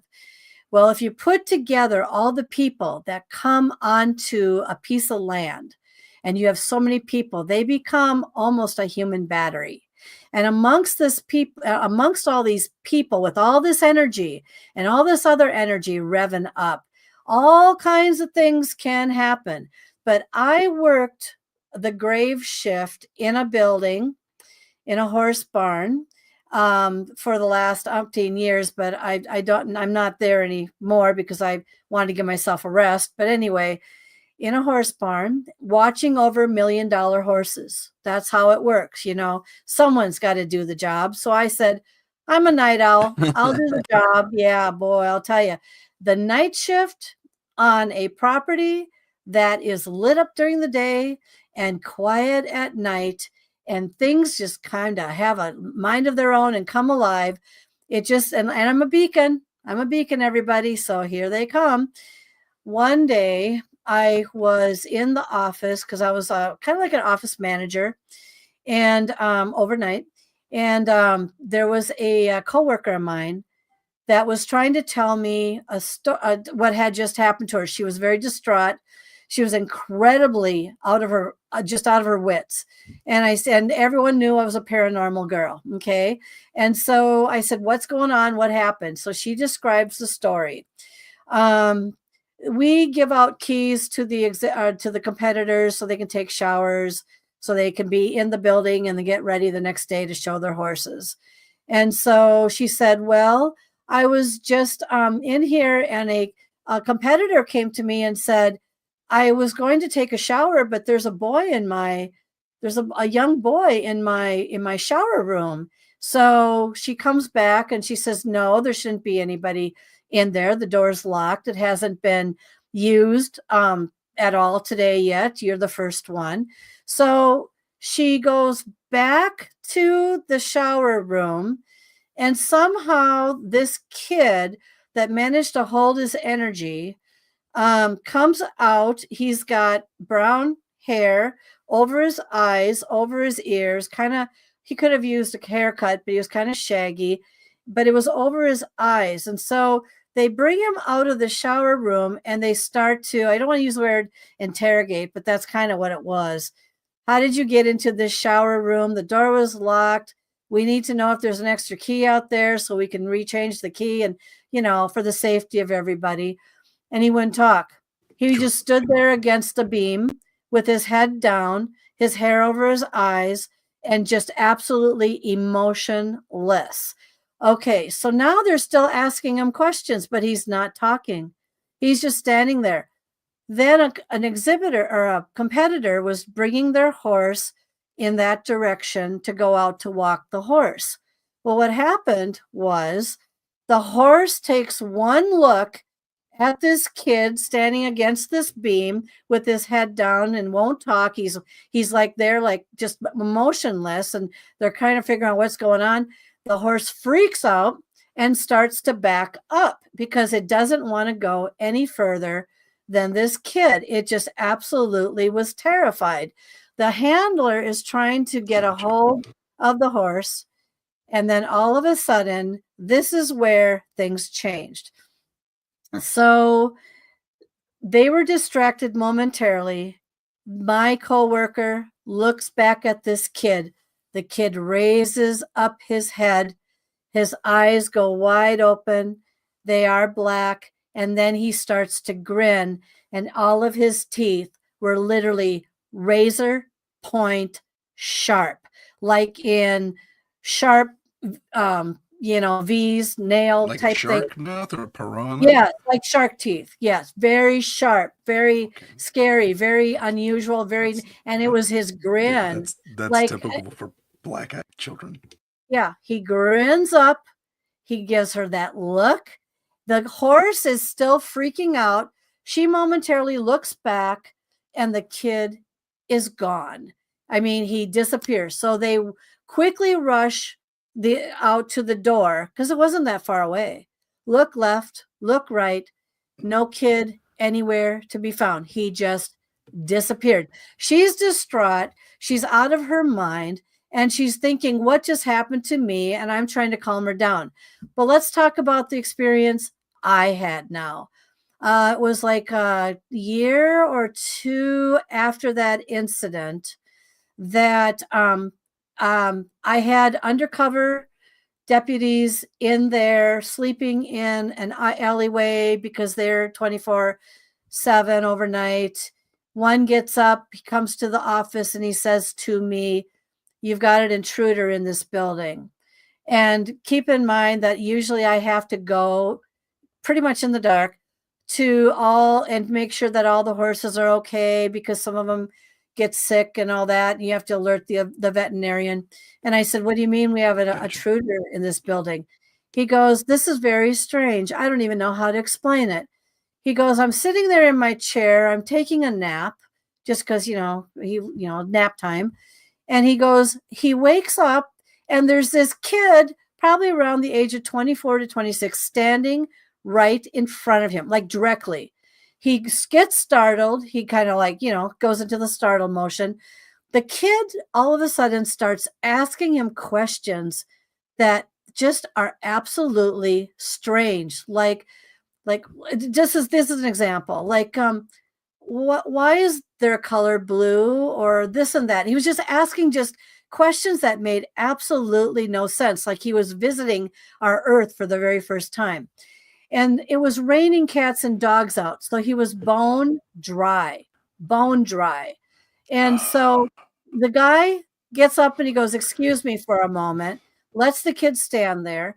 And he comes to the office, tells me there's an intruder. And I go, where? He goes, here he comes. He's coming down the aisle right now. And so I look out the window, because we have a window. And I go, oh my God, it's like a 24, 26-year-old kid. I said, stay here. I said, if he does something to me, would you please come out and save me? And so I went out to try to ask him what he was doing in the building at 1:30 at night, raining cats and dogs. And this is what my encounter was. So I'm standing there and I'm being very friendly and very nice, because I don't want to be hurt. I don't want him to strangle me or anything. And I'm hoping they'll come to my aid. And he looks a little out of it. And I'm thinking to myself, smell his breath. Okay. Not that I wanted to, but is he drunk? Is he high? Is he on something? Who is this kid? And what is this kid doing in this horse barn at 1:30 in the morning, when the property is completely locked up at 12? You can't get out. You can't get in, that whole 10 yards. Okay. He looks at me and he goes, this is God as my witness. This is when I knew I made a grave mistake. He says, you need to, I want to get into your office. You need to ask me to come in your office. I need to get into your office. Why do you need to get into my office? You don't need to get into my office. I can't let you come in. I need to come in to your office. And he started talking like a black-eyed kid. This is a 24-year-old. I'm standing there paralyzed. I'm going, oh my goodness. And he's talking the same language of a black-eyed kid that needs to get into your house, need to get a ride home, need all that. And it's very awful. So now I'm standing here going, I'll be right back. This is what I said to him. You wait right here. I'll be right back. And so I went, and the deputy had an assistant at that time. They were walking out, and I said to them, and I whispered, call the cops. This is something weird. I need to get this kid out of here. All right. So what I did is they just kind of kept walking past. I brought the kid and I set him onto a bench, and he wouldn't stop. I need to get into your office routine. It was bugging me to death. Long story short, the cop came into the building with their vehicle very quietly. He went through it, went around it, and blocked where I put this kid on a bench. The kid was shivering to death. And then he started telling me, my friends are going to come and be here real soon. My friends are going to come and get me and pick me up. And I thought, oh my God, more language from a black-eyed person, And so when the cop came and locked the door to the building, I said, I need to go into my office just for a second. The cop came out, and the kid was pretty adamant. He didn't want to leave. He didn't want to go anywhere, et cetera, et cetera, et cetera.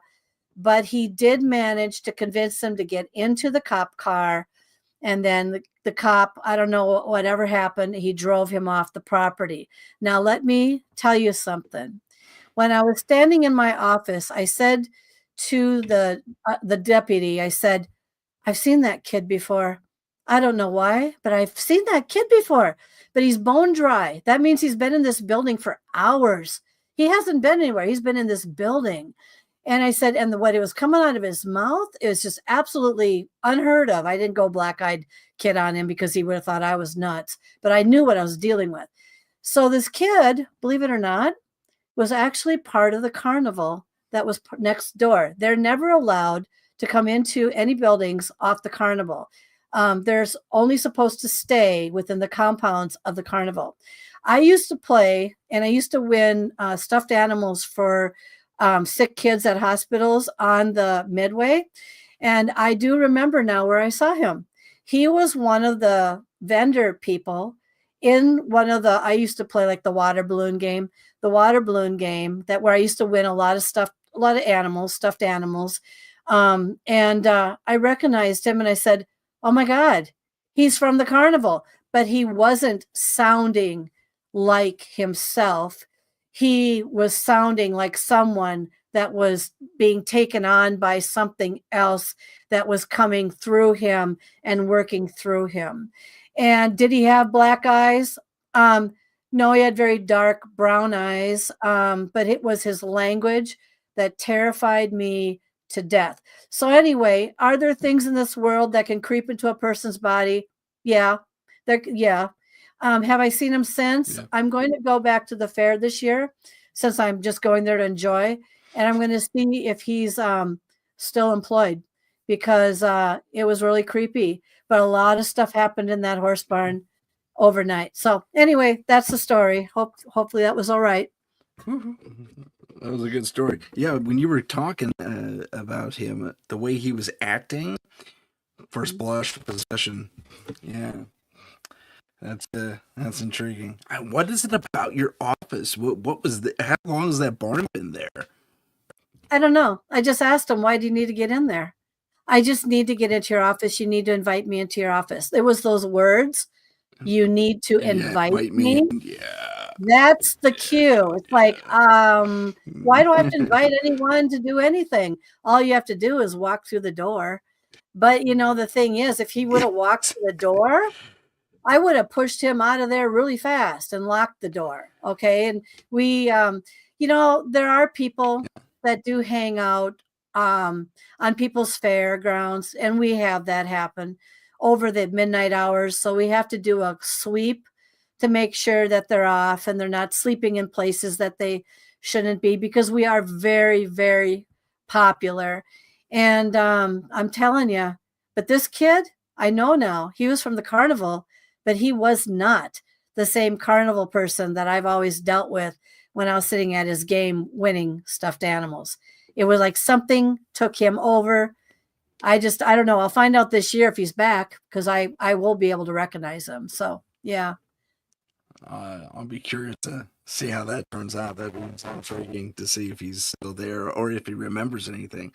Hopefully you conduct a little interview with him. That'd be great. Ouch. Okay. That's impressive. The black eye, that's one thing I haven't run into, thankfully. I'm very happy about that. Or the black-eyed people, yeah. There was someone saying something about that where they said, and it sounded really suspicious. It was like a meme or something. What if the black-eyed kids live in their dimension? I don't know. It was some weird kind of thing. They live in their dimension. Suddenly all the clear-eyed people showed up. Did they treat them the same way? It was a funny little, I don't know, and it was a weird little insight. But moving on, when you were as you go through these different experiences, you say to yourself, you are a beacon, you're a magnet for this type of thing. That's amazing. Do you find that even when you go to a place that is traditionally inactive, that you can bring these things to bear, or is it have to be in a place that already has a lot of paranormal / supernatural energy? Well, that's a good question, because I've always been going to places that proclaim to have some type of energy, right? So I'm just thinking out loud. Nothing comes to my mind right now, but let's use the grandparents example. My grandparents are Catholic diehards, a home of love, always treated us with love. House should be full of love. There should be nothing but positive energy here, if anything, and it should be just their energy, right? So if we have to talk about going to a place that doesn't seem to be haunted, but definitely was, I have to go back to their house as an example, because I never thought in a million years that something nasty would still either be A, residing there, or B, be brought in there, drawn into there, or whatever, or whatever. But I'm telling you, that would be the only thing. I don't know. I do believe that a lot of places have energies that could be embedded in some way, or resonate, in the environment in some way. Some of them are residual. Some of them might be intelligent. Depends. Maybe sometimes the land is a little bit unsettled, I guess is the word for it. I don't know. But very rarely when I'm going, I work all the time. So it's my house or wherever I go, I don't always look for it, and I don't always have it unless I reach a certain frequency or something's happening out there that might light something up. That's been my experience. Gotcha. Remind me to ask you about frequencies in a second, if I forget.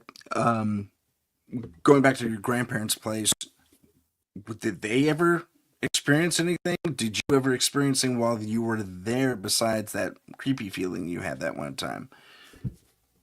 Okay, I can answer that. Thanks for the easy questions. All right.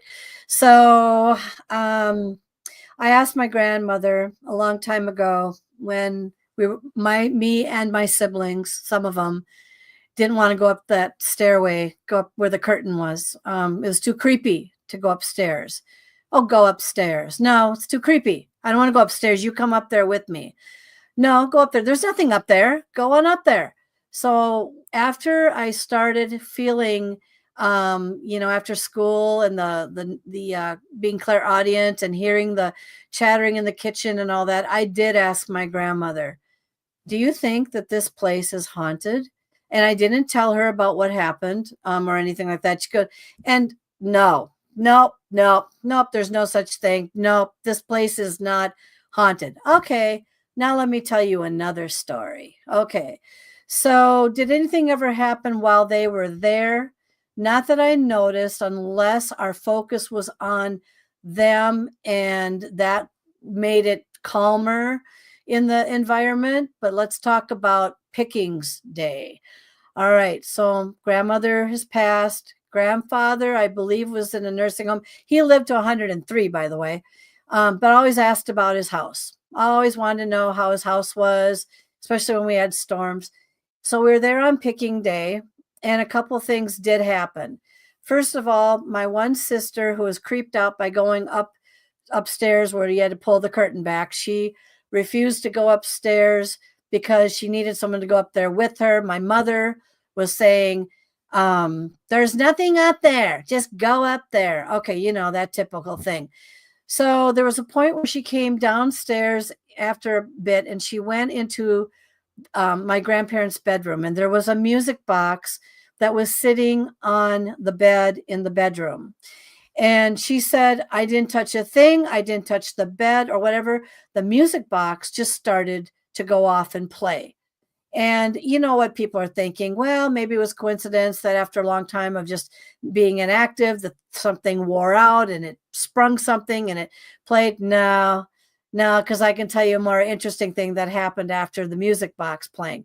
So now she's creeped out. The music box is playing. She comes out, she tells me that music box just started playing and I didn't touch the bed. There was no movement. I don't know. I'm just kind of creeped out. I said, it's probably just a coincidence. Don't let it go. It's one of those old music boxes. So I'm standing at the table and I'm looking at all the things that are on the table. There's a jar. Now, keep in mind, to those of you that have wonderful parents or grandparents, that when you were a little kid, they just loved playing dentist because it was cheaper to pull your tooth than it was to go to a dentist to pull your tooth. And my grandfather loved taking the wrench, shoving it into our mouth, and pulling our teeth out. All right. So anyway, on that note, keep Ouch. that in mind. Either that or was the string on the door. Which would you rather have?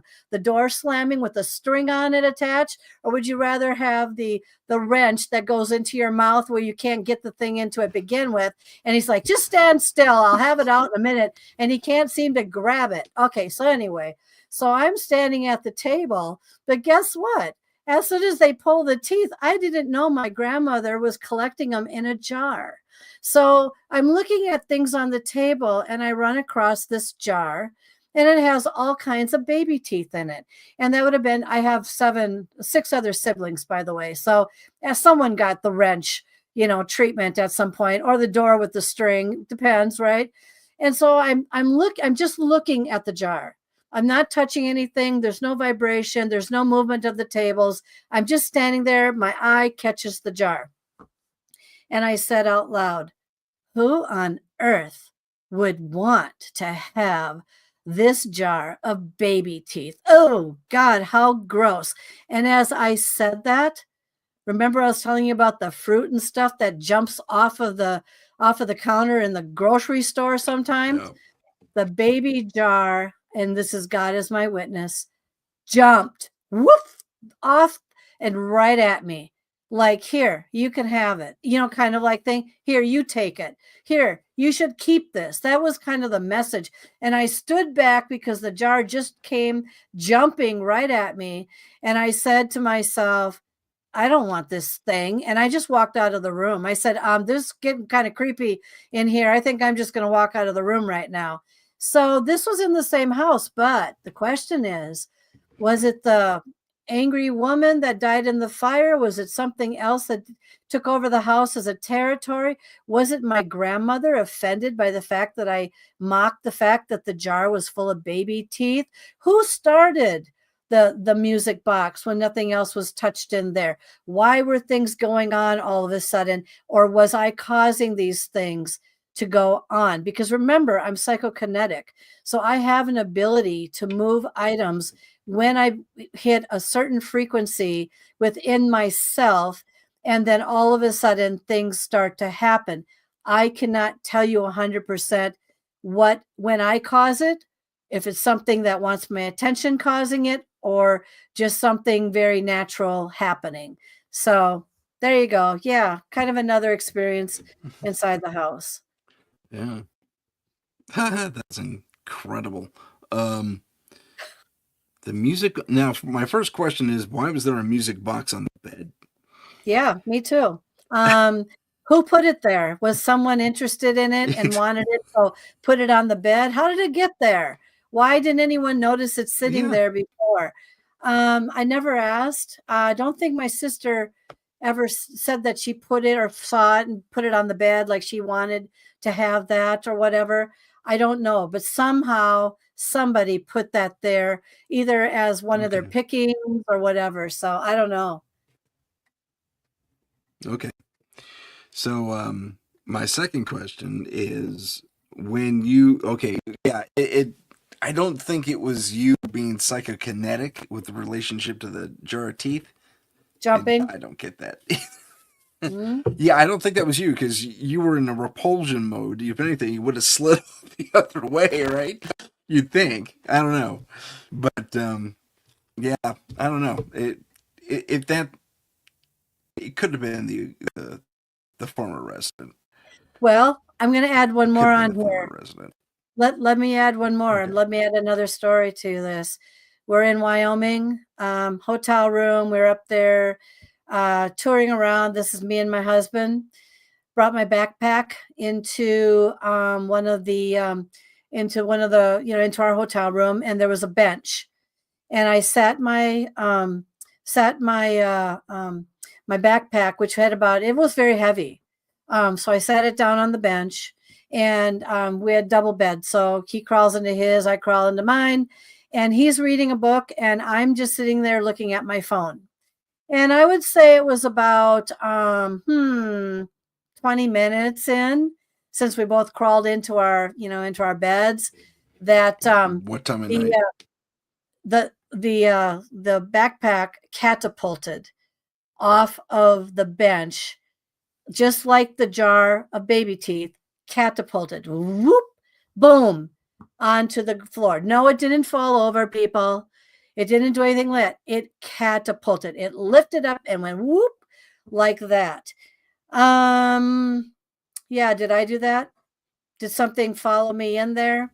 Why did it? Was there something in the bag that, what happened there? So you see, I seem to have three. Did you have a jar of baby teeth in it? No, I'm just kidding.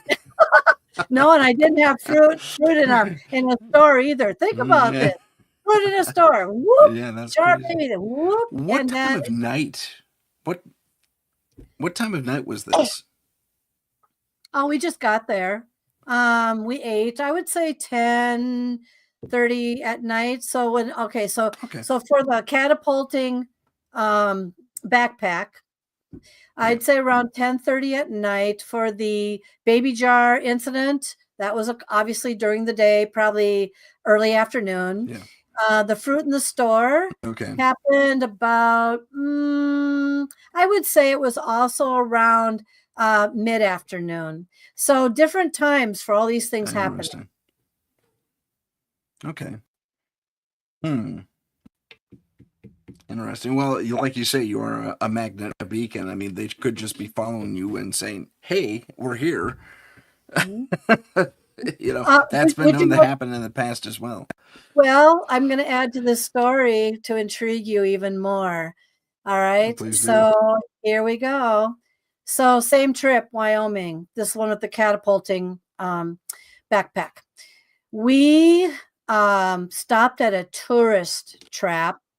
I can't remember the name of the town, but it was a tourist trap, and it was in the afternoon, and we were kind of like one of three that were on this property, and they had like an old jail there, and they had their little museum and what happened in the area, and they had artifacts and stuff like that. So we stopped, and it was a hot day, and so we went into the museum and was just kind of watching this and looking at that and all that kind of thing. And then when we went outside the property, I said to my husband, there's an old jail over there. I'm going to go over there and just take a look at what's inside. And my husband went over to some other building. And this is where it gets interesting. So I go into the jail, and I know in my heart that if something's in there, it's going to show itself to me. So I had a different camera on my other phone, which did a really, really good job of picking up flying orbs, masses, stuff like that. And so I stood in front of the jail, with the bars. I said, interesting place, very clean in here. If there's anybody in this jail right now, would you please just do me a favor? Would you just go stand back by the wall? I'd like to take your picture. All right. So what happened then is that in my camera, I actually did photograph and pick up 2 orb masses that literally were standing technically by the wall. And I went, oh, there is something in here, and there is something kind of flying around. I said, well, you don't have to stay here. Boy, that was a mistake. You don't have to stay here. You can go at any time that you want to. Well, guess what happened next? So one of the little darlings, I don't know which one it was, decided to hitch a ride home to our hotel, to our cabin hotel down the road with me and my husband. We get inside our cabin just after a long day, and I'm saying, we need to go eat in a couple hours. In a very small town, so there's hardly anything in this town. And then what happened was very surreal. My husband is just standing there, and I go, you know what? I need to make a phone call first to the manager here. I'll find out if there's a bar. I really could use some whiskey right now. Now, for anybody that knows me, I don't drink. I might drink a wine once a year, 1 glass. I drink nothing. I drink water. So my husband says, "What's wrong with you?" That's what he said. "What's wrong with you?" I said, "Not right now. this is very urgent, I said. I called the manager, said, yeah, do you have a bar in this town? Yeah, I really could kind of use a drink, afternoon drink, that kind of thing. Could really use something, and as I said, he goes, well, there's one down the street, but I don't think it's open yet. Okay, but I'm really thirsty and I really could use something to drink. And so I hung up and my husband goes, what is wrong with you? I said, I need a glass of whiskey. I need something, but I need it right now. I am just really thirsting for this.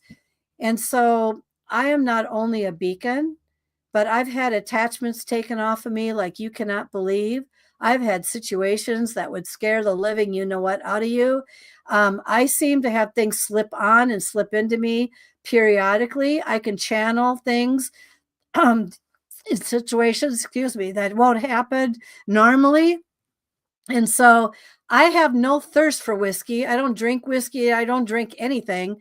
I'm lucky I drink a glass of wine a year, but it was very real and very creepy. And so, and by the way, I had a necklace in there that I put on the countertop and it disappeared. And so my husband didn't take it. I didn't take it. It was gone. And we were the only two in there. It was like, boop. So anyhow, someone in Wyoming is wearing my necklace. But anyhow, how's that story for you? Have you ever been channeled before? That's a good one. Not to my knowledge. Certainly not in my investigations. I'm usually pretty good about protecting myself as a precursor before going into such situations. So I do that on purpose because I know I'm a little open. I'm not like you. I'm not like my psychic JJ Rose, but I'm open enough that something like that could get into me, and I just don't want that to happen. So I protect myself. I take an active role in protecting myself. We have 10 minutes left. A 10-minute story? Or make it a 5-minute story because I got to wrap up too. What kind of story do you want to hear? Well, why don't you go into... Well, you've had a show before this, right? Why don't you start there, and then we'll go into how we can reach you and see you now, and then we'll do our wrap-up from there. Okay, all right, that's fine. You want to hear how they can reach out to me if they want to? We'll do that first and then finish it off, or do you want to do the opposite way? No, what you just said works. That's perfect. Let's do it that way. Okay, so for anyone of you that might be interested in reaching out to me, well, the easiest way is on Facebook under Kelly Schutz, SCHUTZ, or Paranormal Encounters podcast series. You can message me there if you want to. The easiest way to look at my biography, because there's more than I shared today, www.paranormaluniversalpress.com.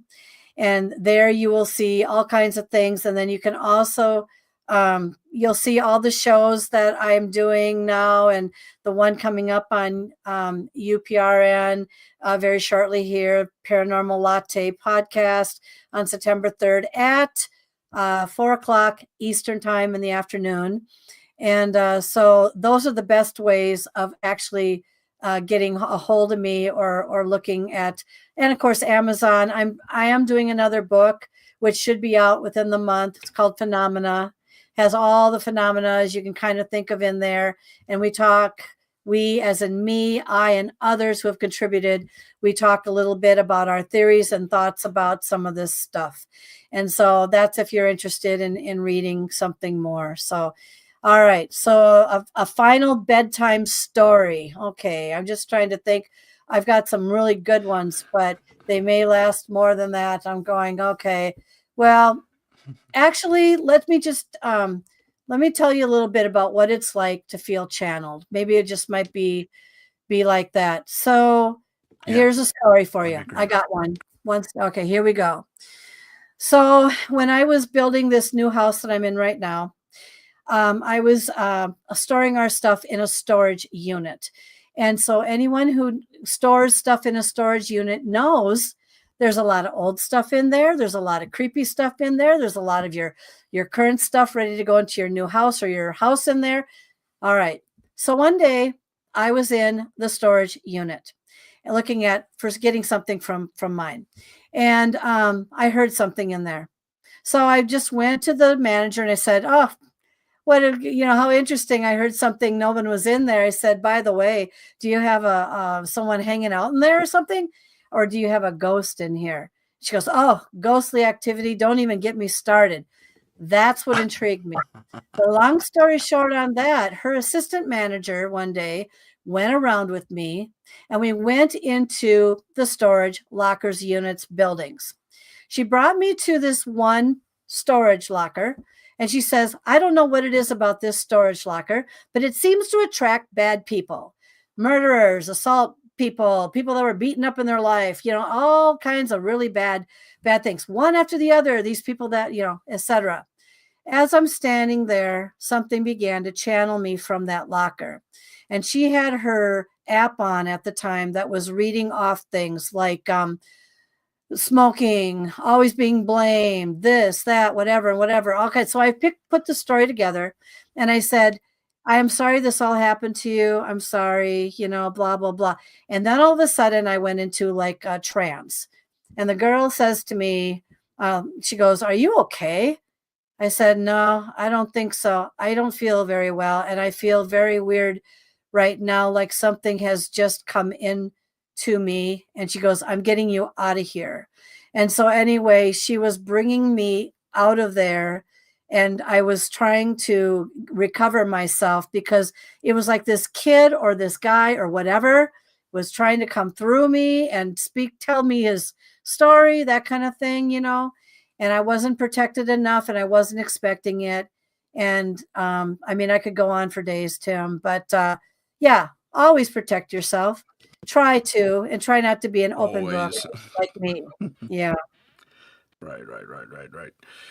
No, that's exceptionally very good advice, and not too many people take it to heart. I encourage you, if you're going to do any sort of investigation, professional, amateur, anything like that, even if you're doing urban exploring, just take a little of your time and make sure you're protected, because as the doctor's stories have told us, informed us, it can happen at any given time in any given space. She was partially taken over at a storage locker. I mean, come on. Anywhere. So do protect yourselves. I want to thank you, Doctor, for being on the show. It's just a absolute pleasure. Can you tell them where I was on her show first, and then she came and did mine. Can you tell them, is my show coming up soon? Just out of curiosity. Your show is going to come up soon. It's going to be on two different, you're going to be on two different shows. I am currently working on your episode, and you're probably going to be on Disembodied Voices on PARAFlixx, and then you're also going to be on another one of my shows, and I haven't determined it yet, but he is going to be in two different places. And again, that was an exceptional interview. And by the way, just to let you know, we went #1. So thank you. Oh, right on. Yep, we did. So you Happy can to go help. ahead. Happy to help. Yep, there you go. We went #1, Tim. So anyway, I'll let you know, and I'll be in touch with you soon on that. Fantastic. Everyone else, look out for that show. It was a very fun show to do. Also very informative. I repeat some stories, but it's still entertaining and informative, and that's what we're here to do. We're here to inform. I want to thank you once again for being on the show. Chatters, those in the chat, thank you for coming and being on the show with us. It's just amazing to have you here. But those of you viewing us, thanks for watching. And those of you for listening, thank you so much for listening. My name is Tim Sudano. This has been Dr. Kelly Renee Schutz, and this has been Paranormal Insight. Everyone, you take very good care of yourselves, and we will see you next time on Paranormal Insight. Goodbye.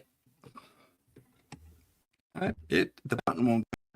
If you have a paranormal experience that you would like to discuss on the show, please email us at paranormal.insight.podcast@gmail.com.